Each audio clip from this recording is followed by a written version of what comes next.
Hi, Diane. Hi, Jonathan. Morning, everyone.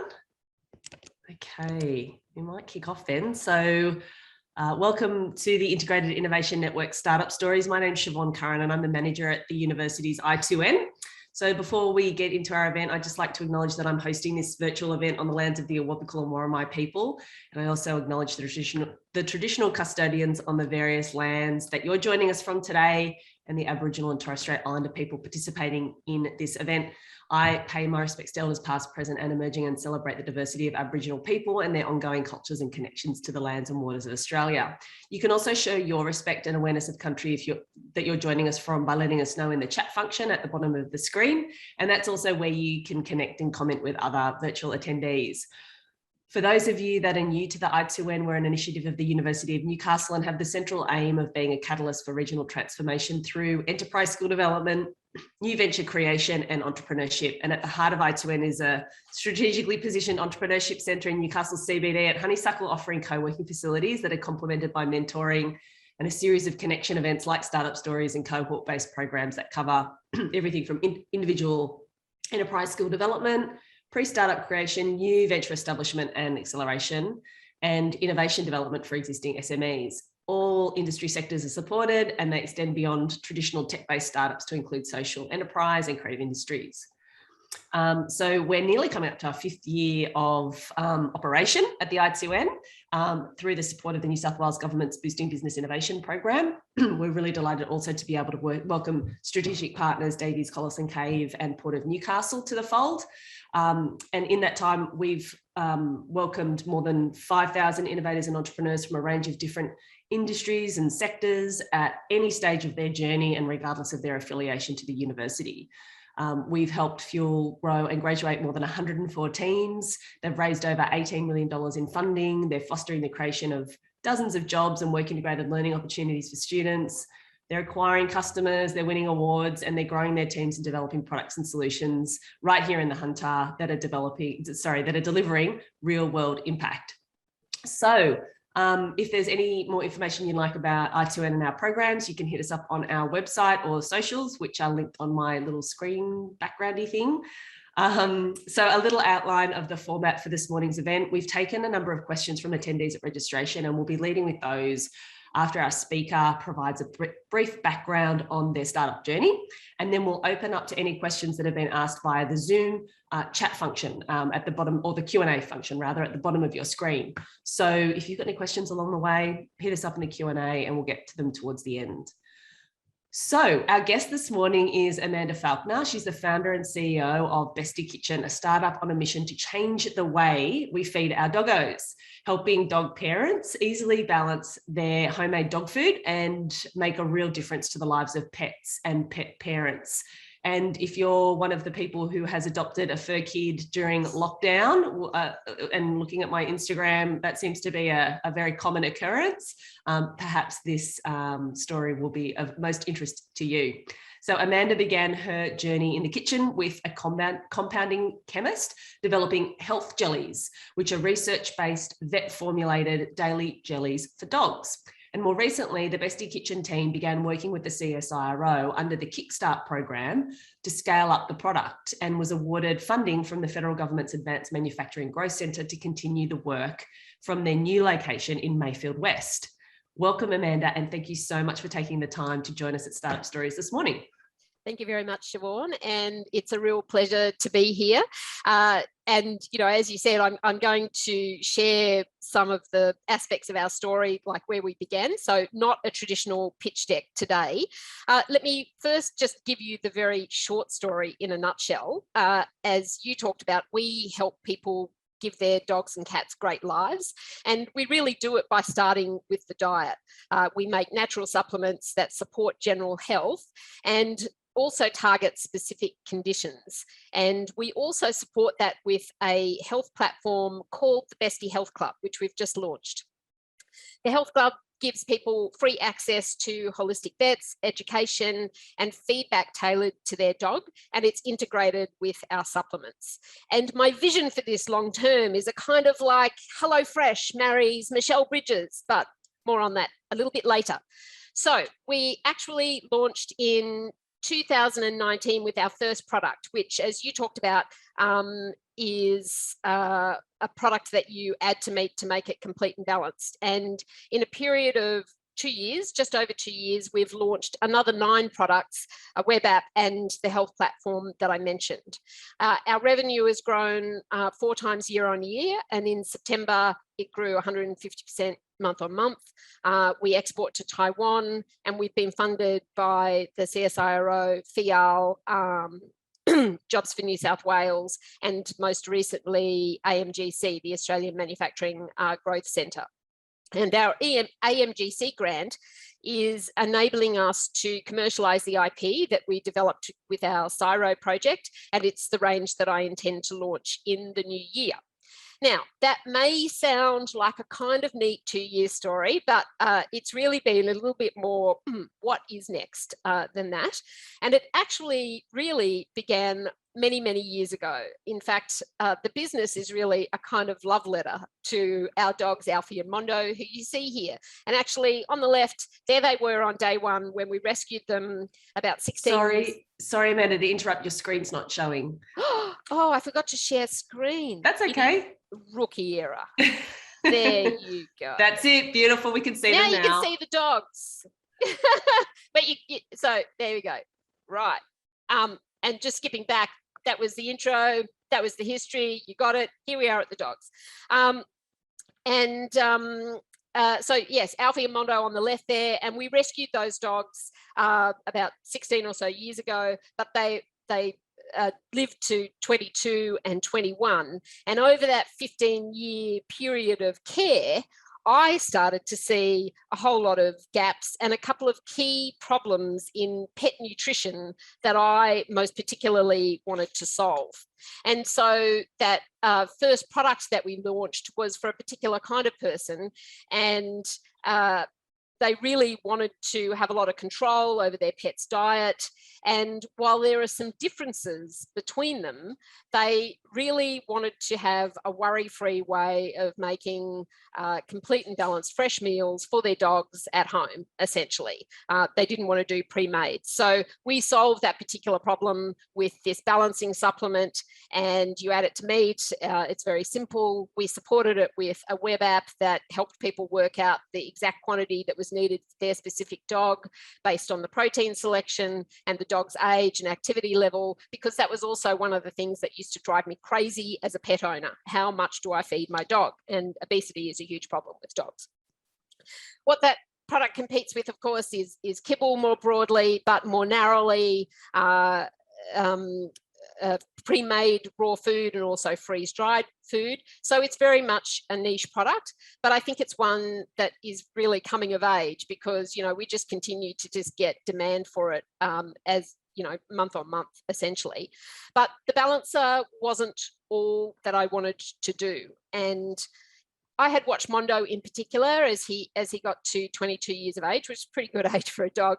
But I had watched him go through cognitive decline and some other aging issues. And I had done a lot of research, read a lot of research papers on the impact of nutraceutical supplementation on cognitive decline and a range of other chronic issues which are affecting dogs, largely because they're living longer and so they've got more aging issues.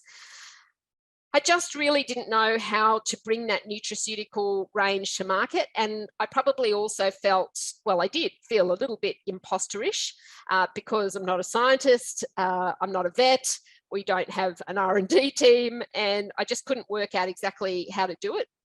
But I absolutely knew there were some unmet needs there, and there were these real trends in the pet parent behaviour and in the pet to pet parent bond that made me think that this was really something to pursue. So at the beginning of 2020, I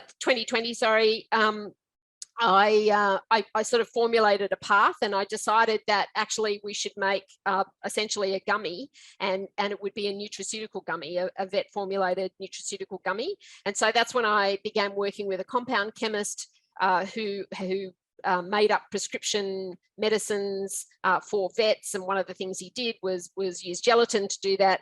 And so that sparked off a whole round of experiments in the kitchen to ultimately reach a point where I thought, oh, this looked like a really simple idea, but actually to make a shelf-stable product that has the right kind of texture and also is cost effective and scalable, that's actually a whole lot harder.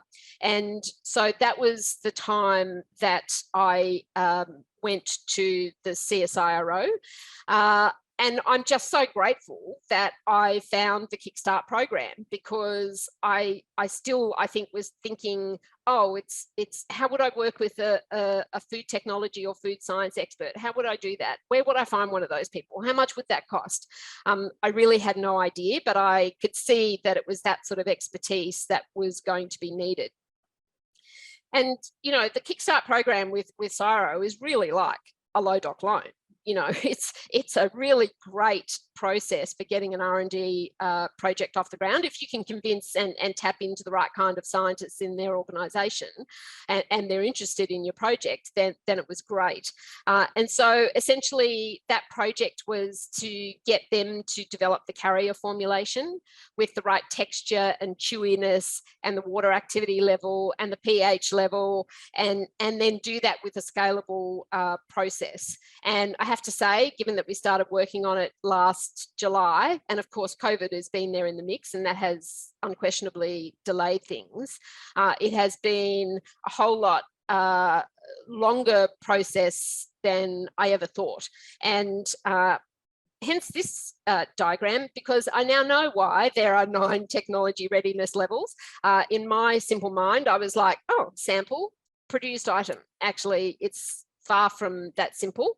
And even in our own product, I had started with this hypothesis that we would have, like, imagine this is the carrier formulation, and we would have the one carrier formulation, and then we would plug in the different nutraceutical formulations, and that would be an efficient way to produce this. Well, actually, it turns out that you know, each of the ingredients, and they're all natural, tend to behave in different ways. And so ultimately the formulation has the same ingredients, but each one is different depending upon the nutraceutical formulation, and each one also has its own specific processing profile. So there you go. That didn't work out exactly as I thought, but you know, it also builds IP in what we're doing. So fast forward again to now, and we received the AMGC grant to actually establish the manufacturing line, as Siobhan said, at our new facility at Mayfield West. Recently, I bought a warehouse. We've been leasing one until now, and so we're in the middle of you know, fitting that out, and I'm waiting for some equipment, and then we'll move into optimizing the formulations that we've developed with the CSIRO's help, and we'll then be launching that range of gummies. I should say that the business model never actually called for us to be a manufacturer. I've been in marketing for over 30 years and in unrelated industries, but you know, I know what I'm doing when it comes to developing brands, understanding markets, launching products, managing people, managing money, those things I'm across. And I'm a solo founder, so there is a limit to what I can do. And so initially, I thought that the smart way to do this was to use contract manufacture and fulfillment, and then for me to own the IP and do the sales and marketing. But about 3 weeks after we launched, our contract manufacturer said, guess what? We actually can't make your product anymore. They had just had an audit with their largest customer, Mars, as it happens. And in essence, they had said, look, there are allergens in that product, and there are cod liver oil, green nut mussel, etc. You can't make our stuff and her stuff, so I had to go. And I rang up just about every contract manufacturer that there is in Australia, and it's more complicated than you would think. We have oil in our product. Most people can do powder blending. The people that could do oil and powder couldn't do some other things. And then of course you hit an MOQ issue, and suddenly you're looking at a minimum order quantity that's almost the same as if you went out and bought the equipment and set up your own little facility. So faced with that choice, that's what I decided to do. And it sort of sounds like maybe a simple decision, but actually it really wasn't at the time. And it was a very big strategic shift, clearly, and I was also terrified. And it was just more money as well. And so at the time, I went, okay, I'll give it a year. I'll give it 100 grand in a year, and it'll need to prove itself in that time. Well, of course, now it's 2 years, and it's more than 100. But you know, I'm pretty comfortable with where we're at. I will say though that if anybody were looking at this and, you know, sort of applying MVP or lean startup methodology, they'd go, oh, Amanda, you didn't do blah, blah, blah. And yeah, you know, so I've probably invested and backed myself in some instances where maybe had I known everything that there was involved, I might have done that in a different way if I had my time over. But having said that, I'm also very comfortable where we're at. I think the decision to be a manufacturer has been both a, you know, it's been a pro and a con. In terms of the benefits, we've been able to do product development, we've been able to do smaller runs, we've had a lot of control, we can respond very flexibly. We just couldn't have done that if we'd been working with a contract manufacturer, and we've been really able to develop some good IP, I think, and just some of the things that you learn as you do it yourself. And so if and when we get bigger and actually I can then turn to a contract manufacturer, I know intimately how our product needs to be done. So that's on the plus side, but it has been a constraint as well, because you know, there's an opportunity cost to the time that I spend, you know, planning operations and physically doing manufacturing, as you will see in this incredibly glamorous photograph. And you know, that opportunity cost really has been marketing. And so we've probably grown a bit slower than we may otherwise because there's been less of my time going into marketing. And I did face this decision once again when we got the AMGC grant, because of course that's then helping us to double down on this manufacturing capability. And I completely freaked out for about 2 weeks, but you know, I got it together, and I'm pretty comfortable where we're at. And I'm very excited about the work that we're doing with the gummy chews. I wish we already had them. I wish I was launching them tomorrow. And I'm also very excited about the software side of the business, which I haven't talked about that much, but this is this holistic health platform. And I think we can build a really good business. And I think it has international appeal. And we can also help lots of dogs and cats live better, healthier lives, and help pet parents be better pet parents too. So the key challenge for me, I think, is to keep stepping back from, you know, the great ideas and the vision for the future, and then working out, well, what is that next logical step, and how can I be ruthless enough with myself to really validate that. So let me stop sharing that and come back to you. That's a really great summary of your journey. I mean, it seems really, in such a short amount of time, you've achieved so much. And I know we always talk about, you know, entrepreneurs, this sort of like the you know, the 10-year overnight success kind of thing. But yeah, like, it's just phenomenal how much you've achieved, and doing it on your own as well. How can you talk to me a little bit more about that journey? You were sort of saying how it's been limiting in a way because, you know, you've got to spread yourself so thin, particularly once you bring in the manufacturing side of things, as well as what you thought you would be doing primarily, which is the marketing and sales. That's right. How's that going for you? Well, you know, the plan is obviously to employ people. At the moment, I bring in a range of people really on a part-time basis. So, I mean, I have a constant, you know, we have someone who does socials, because really that would really do my head in. Especially when Facebook and Instagram go down like they did yesterday. And, you know, I rope in my partner to help with manufacturing, and we have, you know, I now have co-founders in the sort of software side. And so, you know, we have a developer working on that. So it's not like there is no one, but I think, you know, I'm fairly systems oriented. And so we have a very good, I think, like a technology stack for the business. And probably one of the most fundamental things that I decided on early that lets me cover more ground is after I realized that we had 20 odd ingredients in our first product, and I sat there looking at the Excel spreadsheet, thinking about the difficulties of managing inventory of 20 ingredients and all of that stuff right at the beginning. I've overinvested in some areas, and certainly I went looking for manufacturing software pretty much at day one, and I am in love with our manufacturing software. It just makes it breaks the back of that manufacturing management. So yes, physically I've got to do some stuff, but I think my answer to how do you get stuff done, I mean, I'm extremely productive and I kind of know what I'm doing in some areas, but I also make sure that I've got the right systems and the right technology to support to kind of automate and remove unnecessary manual kind of intervention, if that makes sense. So using that example of the manufacturing software, how did you find out about it?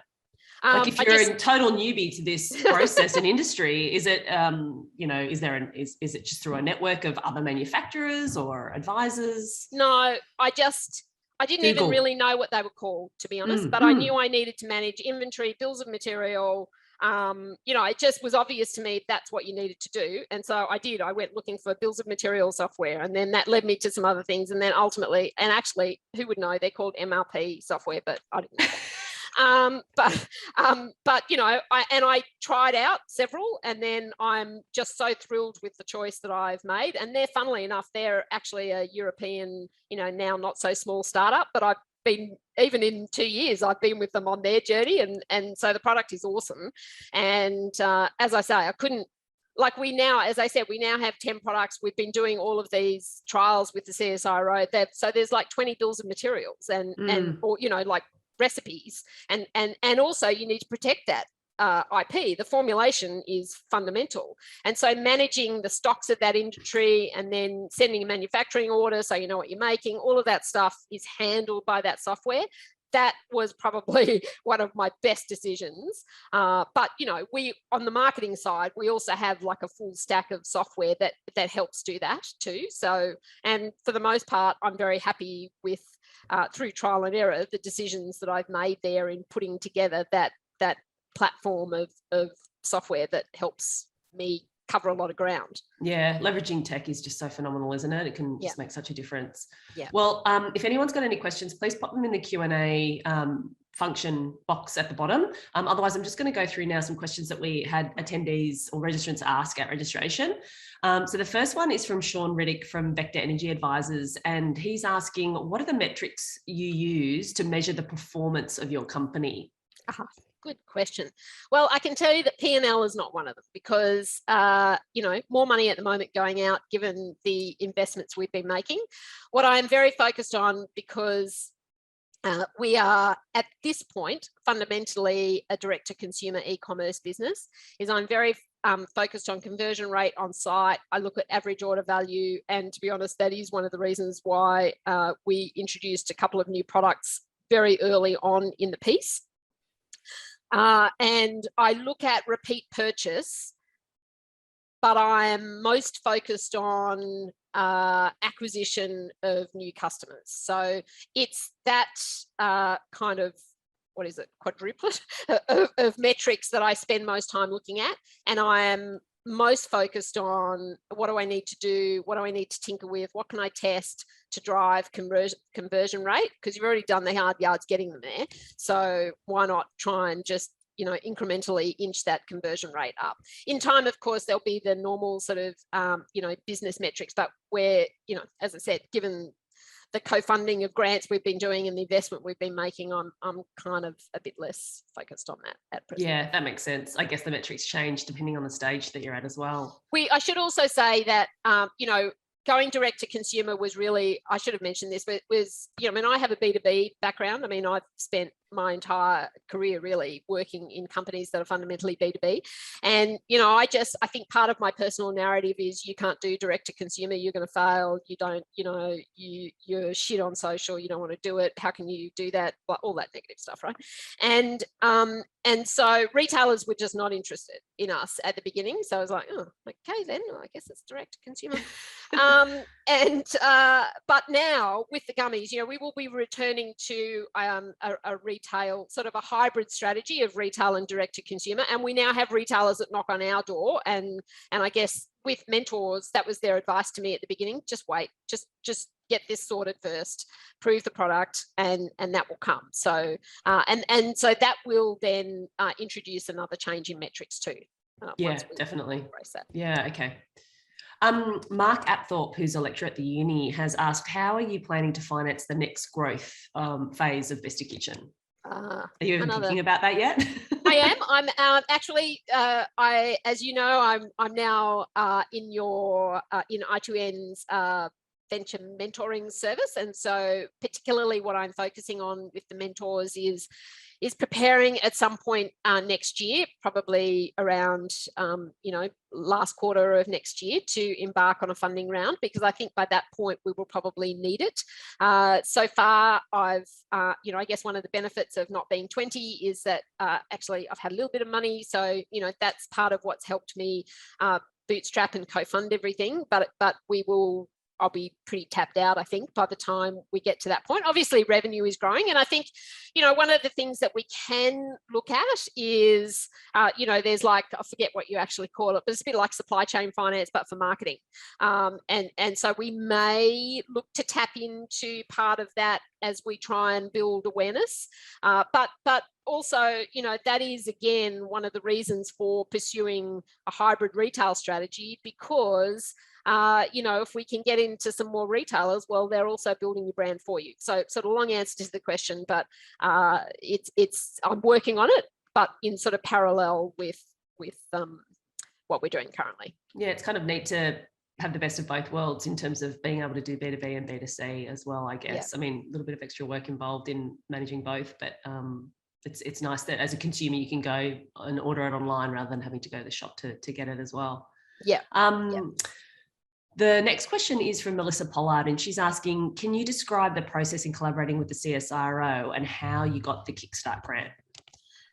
I can't even remember actually how I found it. I was probably, I think I'd reached out to somebody. I do know. I'd reached out to Gordon Whitehead at the business centre, because I was having to embark on buying equipment, and I just thought, I wonder what grants there were out there. There was nothing applicable for that. But in the course of, the insights that he gave me, and then the exploration I did off the back of that, I discovered the Kickstart grant. And so when I got to the point where I was like, oh, okay, my gummy idea didn't work, I applied for it. And as I said, it's very much like a low doc loan. It's extremely straightforward in terms of an application process. But I think the key, because I was also invited to be in Ciro's first Innovate to Grow cohort, their program for SMEs.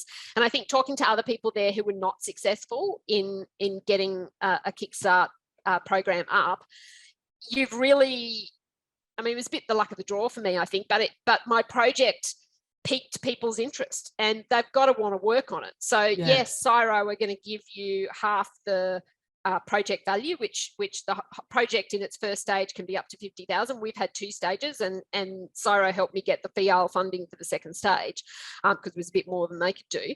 But it's a very simple application process, and when you apply to them, they will sort of say, oh, I think it's going to be right for department XYZ. They'll try to funnel you to the right people. And then it's up to you to have a good enough pitch about your idea that you're going to tap into, oh, we're interested in working on that.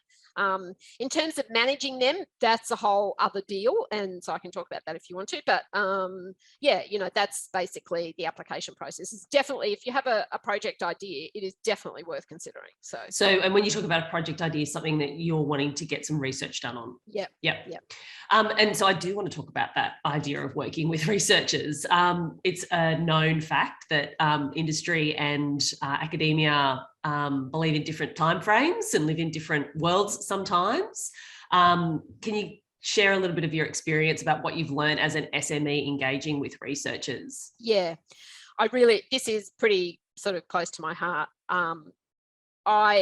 So let me preface my remarks by saying I'm really happy with the outcome, and I'm really happy with the people that I worked with. They really did a great job.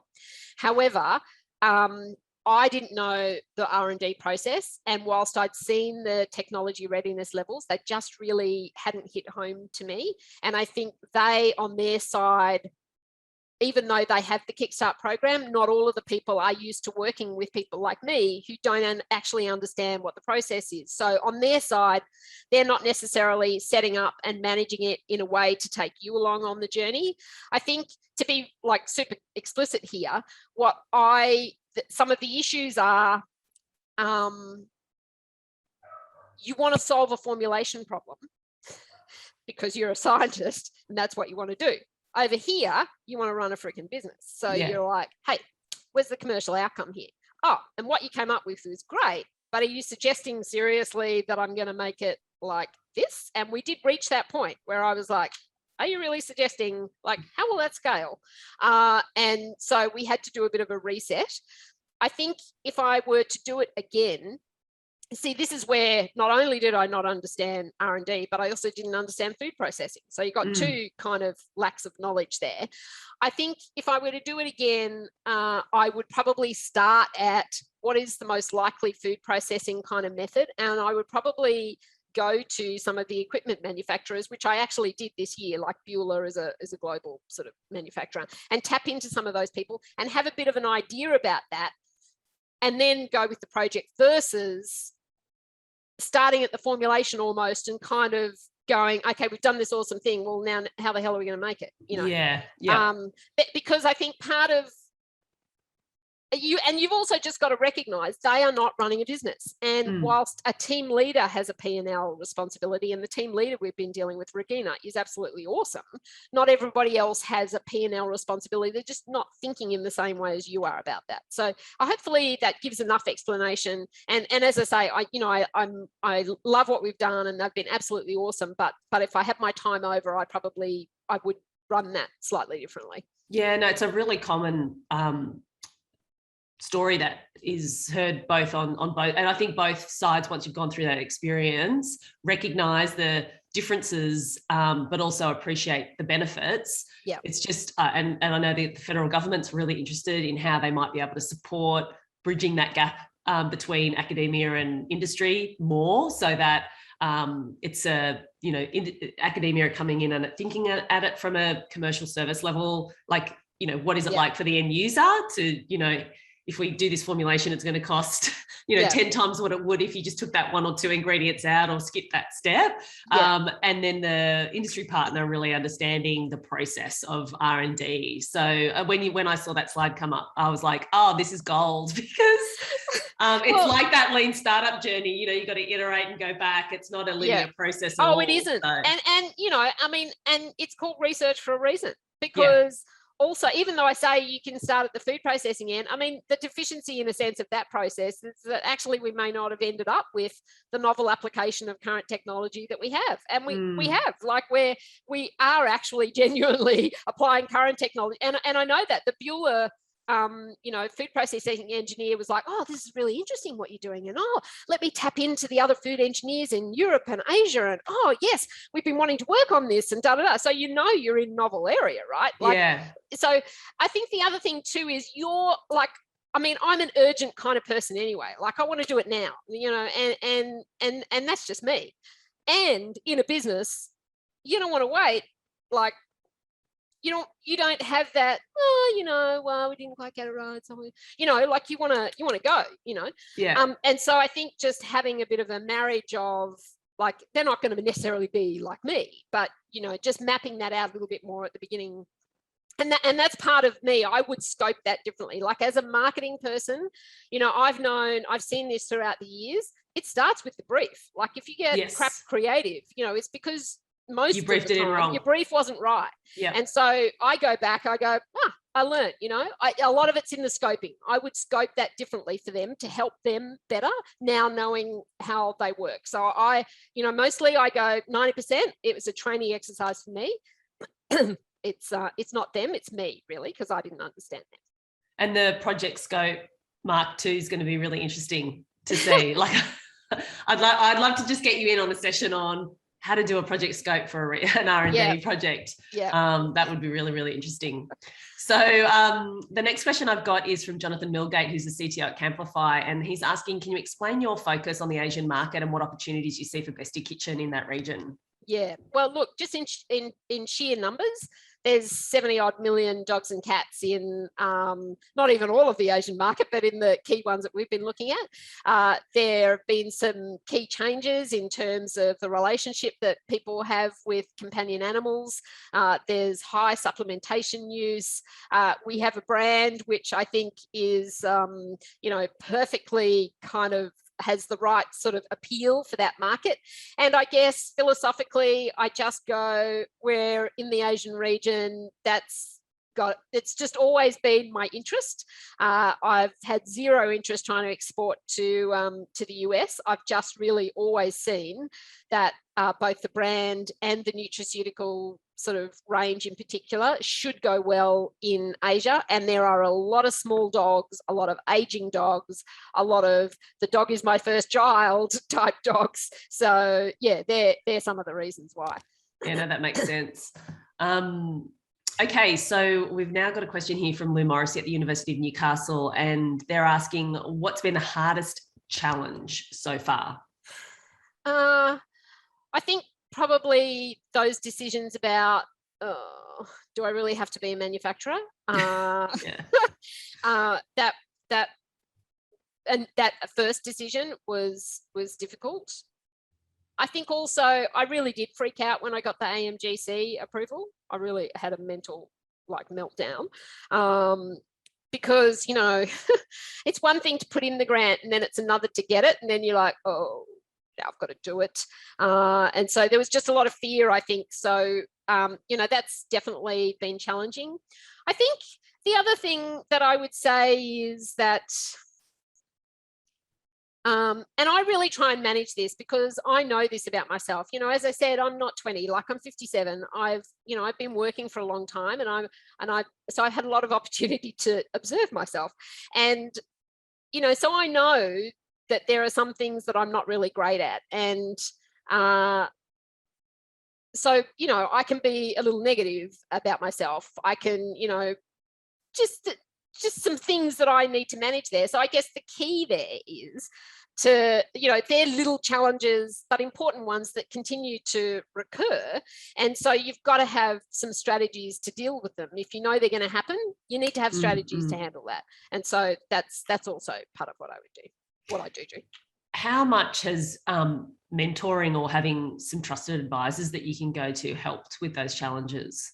Really important, because you're managing yourself, right? And as logical and rational as you try to be, you can't always be objective. So, from day one, I'm now in the venture mentoring service, but even right at the beginning, I had 2 other mentors before that, because I knew that I needed that kind of framework outside of myself to have some objective input. But I also do have a couple of trusted friends when I really fall in that, that I can't do it stage, that I also talk to those people, because they're, my partner Michael will always say, oh, darling, you can do it. I believe in you. But sometimes that's not what you need. You actually need the sort of colder hearted person to go, okay, let's pick this apart. So I think having those external structures and the mentoring is really good. And the challenge for me, I think, having, as I said, I'm not 20. So the challenge for me is to be open-minded to the advice, because, my sort of MO in life is I know what to do, so actually saying to yourself, in fact, here's the card on my under my computer. Can you see that? Embrace feedback. And that is because I need a reminder. I love that. That's so cool. Okay, so we've got another question here from Joanne, who's asking, through the ups and downs, how do you keep your momentum going in your startup? Well, actually, before we got on the public part of the call, we were talking about ocean swimming, or just swimming generally. And I would have to say that actually daily exercise is one of the things that has me go well through life. I have an internal sort of momentum that in a sense is taking care of things. But, you know, I do also sometimes have that kind of negative narrative go on. So, you know, hitting that daily exercise, whether it's swimming or some other things, is absolutely fundamental. And I also have a little diary app, Day One, which is on my phone. And so when stuff's going on, when I can feel that momentum might be starting to slow, and it only really slows because of one thing for me. It slows because I start to tell myself, you can't do this, and what are you doing? And other people are doing it. And when I hear that going on, I just hit record, and I record a thing. And then I sit there and I go, oh, look at that. Oh, 6 weeks ago I had that same thing. Oh, look at that. And you know, and it just gets it out of your head. So, you know, I'm internally very motivated. I kind of know where we're going. I'm enjoying what I'm doing. I'm just so delighted to be doing it after a career, a lifetime of doing stuff that I didn't necessarily love. So to an extent, momentum is taking care of itself, but I do also have those other kind of frameworks to kind of take care of the small dips in you know, focus or energy. How much does the thought bubble up where you sort of think, well, if I wasn't doing this, who would be? Like, what else would I be doing? So I might as well be doing this. Oh, absolutely. I mean, I started Bestie, obviously, you know, because of the dogs, but I also started it because I'd reached that point in my life where I was like, I'm done. You know, I am not doing this. I'm not working in these companies. I don't want to run, and I'd had a marketing agency. I don't want to do this for people. So I'm very clear that it's either, and I love to work. So, you know, and I really did go through a period where I thought, should I just retire? I mean, I can, but I don't want it. And so, you know, when sometimes I think, well, what else would you do? Like, I'm so thrilled to be doing it. It's such a creative expression for me. I'm thrilled to be having a crack at building something. Like, it's a bit like you wake up one day and you go, you know what? I think I might run a marathon. I mean, why do people do that? They just do that because they just want to know they can do it. And it's a bit like that, I think. I've got another question here from Sheila Parnham at Athena Cosmetics asking, how do you manage the fear of possible rejection when putting your ideas into the marketplace? Despite my, you know, fairly numerous references to, you know, a negative narrative, that is one thing I don't have. I don't actually ever think about that. You know, my negative stuff tends to be sort of broader and more vague, like, you know, you can't do it or whatever, but I just don't think about it, because most of the time when I'm putting something, when we're creating something, I know that there's a need. If people don't ultimately take to it, like, you know, there are a group of raw feeders who insist that offal needs to be in a balancing supplement. I won't go into the whole whys and wherefores. And I've butted heads with those people since we started. Like, but I don't take that as a rejection. I just go, oh, okay, well, I underestimated the degree to which they would devout about that. And we may in future introduce a product, but I know there's a need. So I just haven't found all the people yet for whom this is perfect, because I know it's perfect for this particular group of people. So I'll just be chasing those people down. So, I mean, that's not to say that I won't make a mistake and release a product that actually doesn't work, but mostly I tend to think, you just haven't got your messaging right, or you haven't, you know, I don't take it as a rejection. Yeah, okay. That's really interesting. I love that, actually. I guess, though, the challenge is how do you know when, like, what's the indicators that get you on that path of knowing that it's right, and maybe it's just the messaging that's wrong, or maybe it's just this little thing that needs a tweak over here that will make it right? Where does that come from? Well, I mean, I guess that's where we would come back to the kind of, you know, the design thinking approach and the lean startup approach, right? And you're going to test and you're going to validate. I mean, and I think I probably said in there that I've definitely broken some rules. I mean, I don't know that everybody would necessarily be going from where we are to what we're doing with the AMGC grant and doubling down to that extent. And that was probably part of my freak out. Have we sufficiently validated that? Probably no, some people would say. But then again, they gave you the funding. Well, so they must have seen something, right? Well, they did, right? I go and I use that. I say to myself, I told that story. People bought that story, and as I say, you know, for all of my negativity about some things, I've just got a gut instinct about it, and I'm prepared to back it. You know, and I will keep going at it and going at it and going at it until it's even obvious to me that actually maybe it's not going to work. But it'll be a long time of tweaking and, you know, just watching what happens when you adjust a message or getting feedback from people. And then ultimately you might uncover that one little thing that's missing for people. I mean, I think if you've sort of got the fundamentals of it's a problem or it's a really deep-seated aspiration, there's enough people who want it. And let me just say for that person whose name I've forgotten, when I released the balancer initially, it went slower than I thought it would. And I probably did have that thinking where I went, oh, did I get that wrong? Did I underestimate how many people there were? Like I could see it was a real problem and it was a solution for a problem that a group of people had. It just becomes a question of, are there enough of them? But you know, I think as time has gone on, I thought, oh, actually, no, I didn't get that wrong at all. And also the market's been growing up with me. So yeah, stick at it longer than you think maybe you should. And coming back to our question, you know, the conversation we had earlier about ocean swimming and endurance kind of, you know, exercise, I can't say strongly enough how important that kind of activity in your life is for running a business, because a business is a marathon. It's not a sprint. Yeah, that's really good advice. And I'm thinking about a quote from another female founder in our ecosystem, Yolanda Surgeon, who, when she talks about female founders, that we have this, or not we, because I'm not one of them, but female founders have this superpower, which is their intuition. And sometimes that gut feeling really counts for a lot as well. Yeah. I'm going to turn to some of the questions we've got from the people that have joined us today. So Lisa Wynn is asking, thanks, Amanda. I'm interested in understanding more about your experience with Csiro Kickstart. What is their perspective on ownership of IP, and do you retain 100% or do they take part ownership? Okay, so I think that is something that is done on a case-by-case basis. In my instance, they were interested in the IP to the extent that it could be applied in other fields of use. So our contract gives me a worldwide license to use it in my field of use and limits them from doing anything with anybody else in our described field, but they could, if they wanted to, apply it in some other completely unrelated fields. Got you.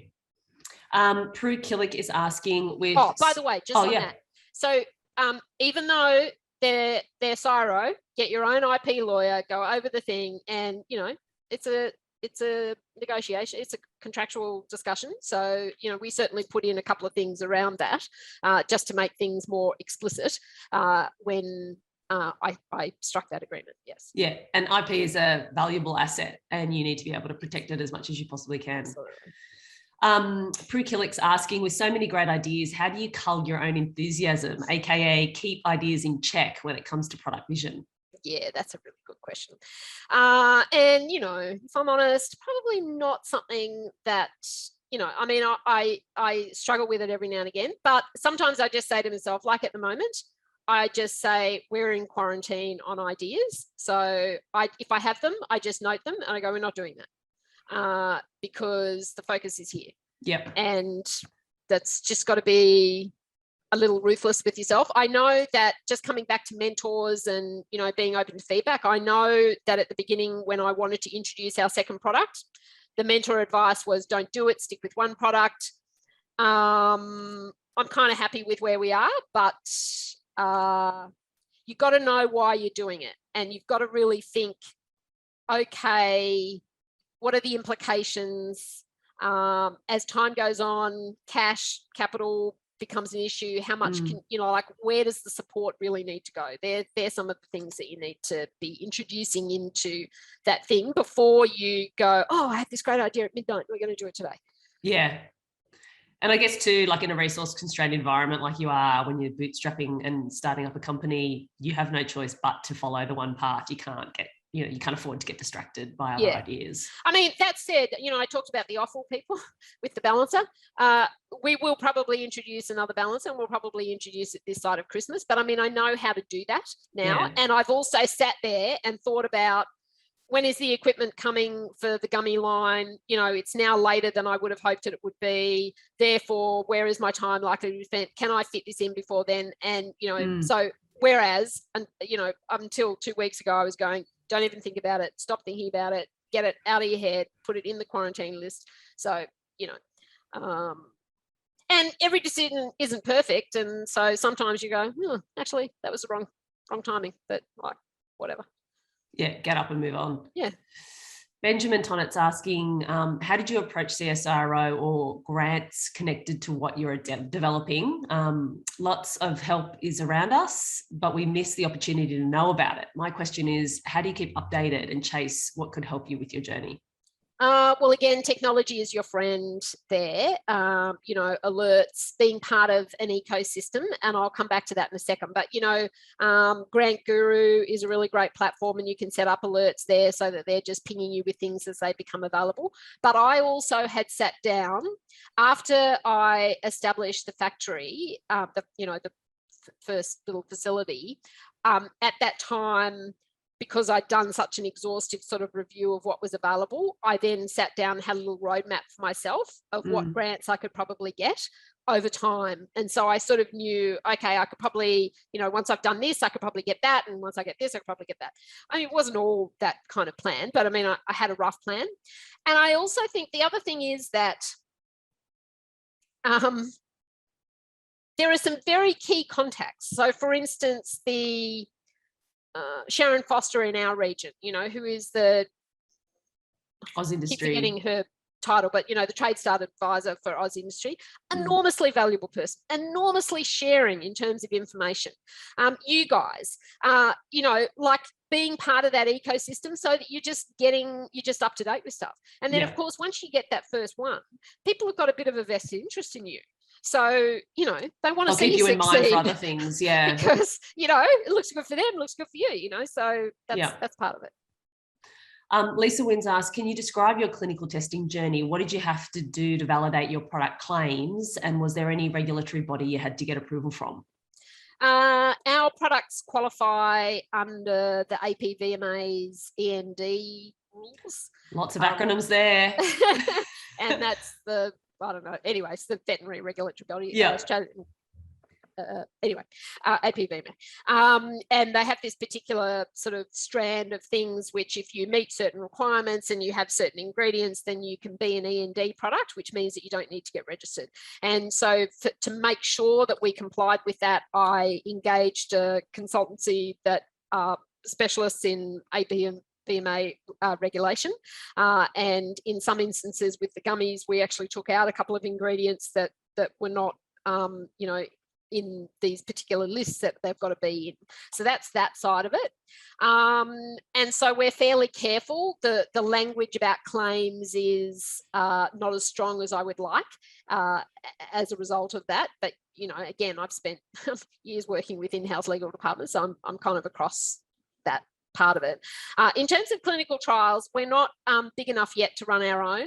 And so the gummy formulations, the nutraceutical formulations have a foundation on published peer-reviewed papers. I dug those out across the various issue areas, and then I engaged our integrative vet to build on top of those and to adjust some ingredients where she felt that was warranted from her clinical experience of 35 years, and also to work out the dosages.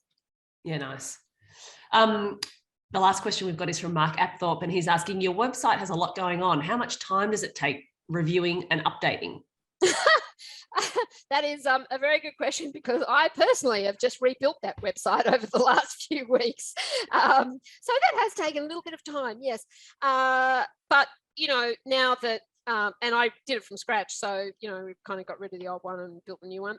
Look, again, technology is your friend. You can pretty much do most of that stuff. And so these days I'm really I'm back into adjustment mode. And so, you know, I have a little program for myself of, you know, looking at various conversion rates, and then I tinker and experiment. So yeah, hopefully that answers that question. Amanda, thank you so much for your time this morning. I'm not sure about everybody else on the call, but it's just been absolutely fascinating hearing your journey, and there's some really fantastic insights and takeaways. So Richard will wrap that up into a little video and a news item with the key highlights to share amongst the community. But again, we really, really appreciate your time. I'm just going to share a couple of last minute messages that we've got related to some I2N programming.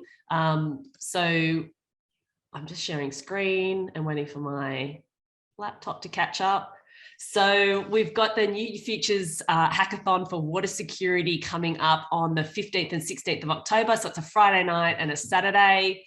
Not this weekend, but next weekend.